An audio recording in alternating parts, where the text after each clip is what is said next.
Hey everyone, Mike here from Benny Outdoors. Today in Bass Class, we're talking about kayak tournaments.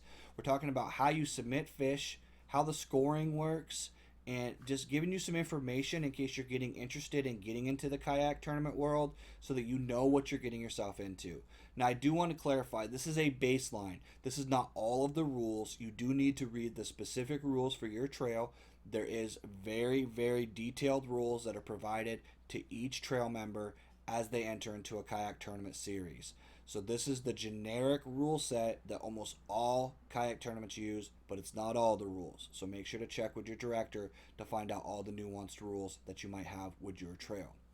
As a general rule, the way kayak tournaments work is you're submitting your 5 biggest fish by length. So unlike the bass boat world where you're doing an actual weight of the fish with a scale, you're doing all of your scoring with a measuring board. So you're putting a fish on a specific measuring board. Usually Catch is the accepted one. There's a few other brands out there. But you're putting a fish on this board and you're giving a total length, and then the 5 of your total lengths is your score. So for example, if you're lucky and you have 5 20-inch bass, that's 100 points. That's what your score is. So if no one beats 100 inches, then you win the tournament. It's that simple. So the way the measuring works is you have a bump board like this one, like this catch board. This is the raised portion of the board. The fish's face, lips have to be in contact with this section. That's your 0. Then you have the tail that comes in contact with one of the 1/4-inch increments along the board. So the way this works is if the tail is in contact with a 1/4-inch mark, you get that 1/4 inch. If it is between the 1/4 inch and the previous mark, then you round down. You never round up in a kayak tournament, and that is how you get your score. There does have to be an identifier tag in the photo. This one right here is a Catch add-on. I'll show you guys how this works.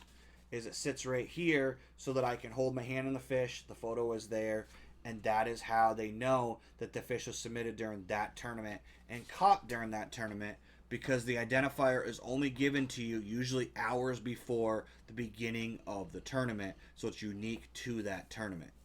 That's the baseline of scoring. Now there is some things that you definitely cannot do. You can't pinch the tail in a lot of tournaments. You can't actually squeeze your hand around the tail. A lot of tournaments actually limit how many fingers you can have on the fish in the photo. The reason for that is because there's a lot of ways to cheat to make a fish look longer. You can't flex your board to get additional length. That's actually one of the reasons why the catch boards are so widely accepted, because they're made out of an extremely hard plastic or aluminum and you can't bend them. Now the other thing that comes into play is the picture has to be clear. It can't be blurry. There can't be any question, because at the end of the day, the tournament director is trying to keep this as fair as possible. And if there's any question about your photo and there's a tie, or that person beat you by 1/4 inch, but it was a blurry photo, it's going to be a bad day for everybody involved. So most good tournament directors are going to just deny that fish if that photo is not taken clearly, which is what I'm talking about. Kayak tournaments, it's catch, picture, release. So once you've gotten your 4 or 5 photos, you release that fish safely back into the water and you work on catching your next fish. Now the way you submit your fish to get your score is just on a cell phone.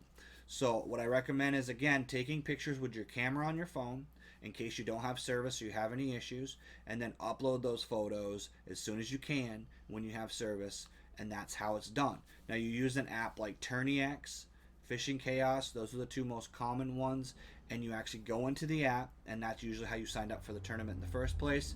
There's a button in there that has you submit a fish. You put in the length, so you type in what you think the length is, you send the photo to the director, they will then vet that photo, and they will approve or deny it. And what's cool about the app is it automatically does what's called culling for you. So say you submitted 5 10-inch bass, and then you catch an 11-inch bass. That 11-inch bass is automatically going to replace the smallest 10-inch bass in your list. And every time you catch a bigger fish and submit it, it's going to replace that smallest bass each time, moving your score up and up and up. And hopefully you get enough of those where you're able to win the tournament. So that is the basics of kayak tournament fishing. Those are the basic rules. I do want to show you guys some examples of fish that I've taken pictures of just to give you an idea of what it looks like up here.